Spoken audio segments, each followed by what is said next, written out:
सिंचाई से लहरार आती है खेतों में, तो कांग्रेस के कारण इन्होंने सिर्फ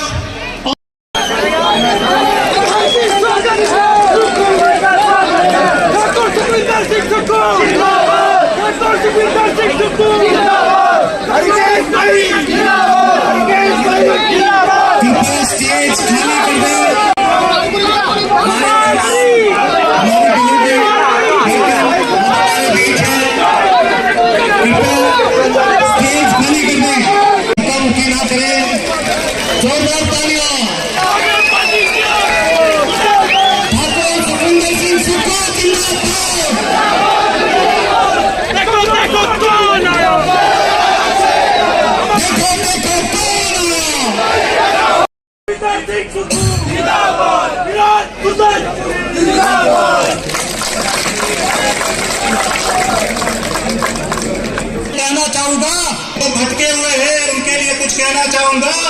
जहां तक जो लोग हमें छोड़कर गए हैं, उनके लिए इतना ही कहना चाहूंगा, कितना ही तुम गले लगा लो, कितना ही तुम गले लगा। आदरणीय श्री सुखविंदर सिंह, आदरणीय मुख्यमंत्री जी का निर्देश है कि समय बहुत कम है, ये एक लोकसभा का एक इलेक्शन प्रोसेस है।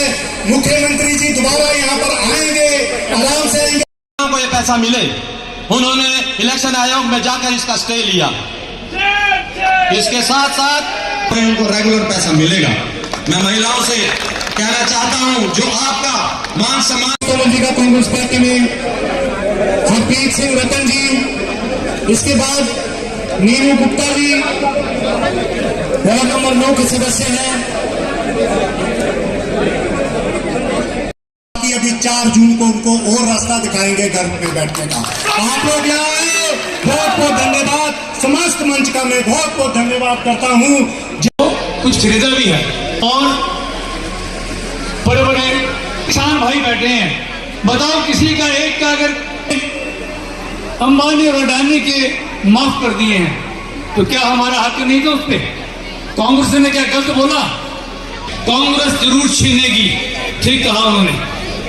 किससे जिनके घरों में नोटों के जो 2 नंबर के पैसे उसको सब। जो हमारे कैंडिडेट हैं विनोद सुल्तानपुरी जी, उनके पिताजी यहाँ पे मोहताज नहीं, और अभी भी वो विधायक हैं। और आप याद रखना, वो अपने इलाके से जिला सोच लेना है अपनी कांग्रेस को वोट देकर आगे। और अभी एक बात मैं और कहना चाहूंगा, वोट डाल रहे हैं, कम से कम आपको वोट डालने का याद रखना। जब वोट अपने वोट के द्वारा चुनना चाहते हो, तो आपको एक ऐसी भाजपा के ही नहीं, वो सबके प्रभु हैं। वो दिल की बांटना ही, देश को अगर बांटना है तो ये बांटते अमीर है, एक उससे थोड़ा कम। पानी में ठंडे लगे थे, गंगा मैया के कान में जब पानी कान के पास से गुजरा था, कह रहे थे तुम बड़े पापी हो, तुम अपने घरों में भी नहीं जा रहे थे, अपने घरों में भी नहीं गए हो। और 1 महीना था ना, वो घूमते रहे। 1 महीना बाद आए, बिके हुए थे, फटाफट भारतीय जनता पार्टी को कोई दिल्ली में कार्यालय, फटाफट हाथ उतारा, कमल डाल दिया। अब ये देखने वाली बात है कि कुछ समय बाद जो बीजेपी है उसके राज्याध्यक्ष भी बनने जाएंगे राजीव बिंदल जी, मुझे लगता है। बार बार इस प्रकार का बयान देते हैं, वो बिके, और बिकने के बाद आज जनता की अदालत में जा रहे हैं। हिमाचल प्रदेश के इतिहास में ऐसा पहले कभी नहीं हुआ। तो जब आप 1 तारीख को वोट डालने जाएंगे, मेरा आपसे एक अनुरोध है, उन्होंने हमारी 1 राज्यसभा की सीट चुराई है, आप हमें 4 लोकसभा की सीटें जिताइए, यही मुंहतोड़ जवाब होगा। बार बार बिंदल जी बोलते थे ये 1500 को क्या होगा, कब पूरी करेगी कांग्रेस गारंटी? हम तुम्हारी तरह सोए नहीं रहे 5 साल, हम तुम्हारी तरह प्रदेश का खजाना लुटाते नहीं रहे। आपने तो प्रदेश के खजाने किए चोर दरवाजे बहुत खोल दिए, एक नहीं खोला, कई खोला। अभी मुझे बंद करने में 3.5 साल और लगेंगे, 3.5 साल हमारी सरकार रहेगी।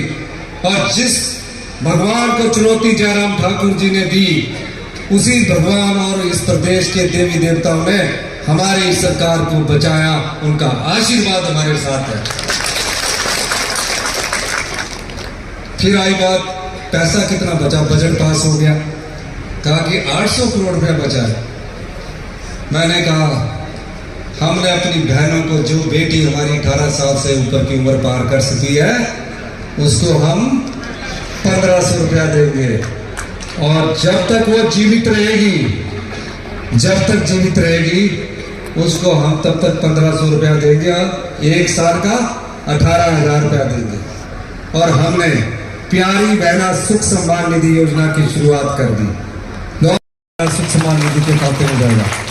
महिलाओं को तो जोर से ताली बजा लीजिए। इसलिए हमने कहा है कि हम सत्ता में सत्ता सुख के लिए नहीं आए हैं, हम सत्ता में धन कमाने के लिए नहीं आए हैं, हम सत्ता में ऐशो आराम की जिंदगी जीने के लिए नहीं आए हैं, हम सत्ता में सेवा के लिए आए हैं, व्यवस्था परिवर्तन करने के लिए आए हैं। आपने मेरे भाषण में पहले दिन के भाषण निकाल लीजिए, आज के दिन के भाषण निकाल दीजिए। थोड़ी हिंदी में बोलने में गलती हो सकती है, लेकिन मैंने हमेशा कहा है कि 2027 तक हम अपने प्रदेश को आत्मनिर्भर बनाएंगे।